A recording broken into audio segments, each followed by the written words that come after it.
ছেলের কিন্তু খাওয়া দাওয়া হয়ে গেছে আর মা ওকে অনেক সকালে খাইয়ে দিয়েছে। আর এখন এই যে ফুল গাছটা দেখছো, গ্যান্দা ফুলের গাছটাকে ও ভেঙে চুরে চুরমার করে দিয়েছি বিকেল বেলা।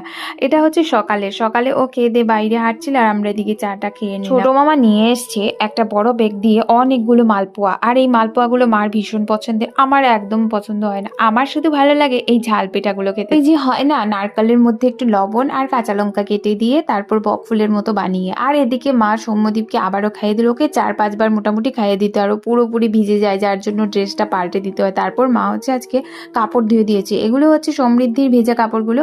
তারপর হরেক মাল নিয়ে আসলো, এই যে অনেক ধরনের প্যান্ট, আর মা ভাবলো একটা প্যান্ট রাখবে, তারপর ওটাকে পরিয়ে দেখা হলো এটা হচ্ছে না। কভারগুলো কিন্তু তাড়াতাড়ি ময়লা হয়ে যায়, তাই মা দুটো বালিশ কভার নিল হরেক মালের কাছ থেকে। জানো তো ওর মাথায় যে ড্যান্ড্রফ গুলো ছিল ওগুলো কিন্তু একটু কমেনি, কিছুটা কমেছে। এখন ভাবছি ডাক্তারকে জিজ্ঞেস করি একটা তেল আনবো বা একটা ভালো শ্যাম্পু, আর সেটা কিভাবে ইউজ করব ডাক্তারকে জিজ্ঞেস করেই ইউজ করব। তারপর ওকে তেল মালিশ করে দিয়ে এই দেখো আজকে গাটা মুছে দিয়েছি।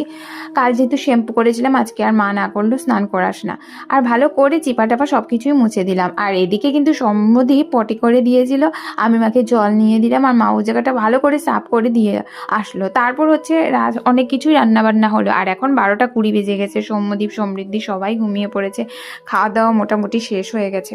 12টা 20 বেজে গেছে আর খাওয়া দাওয়া শেষ করে সবাই ঘুমিয়ে পড়েছে।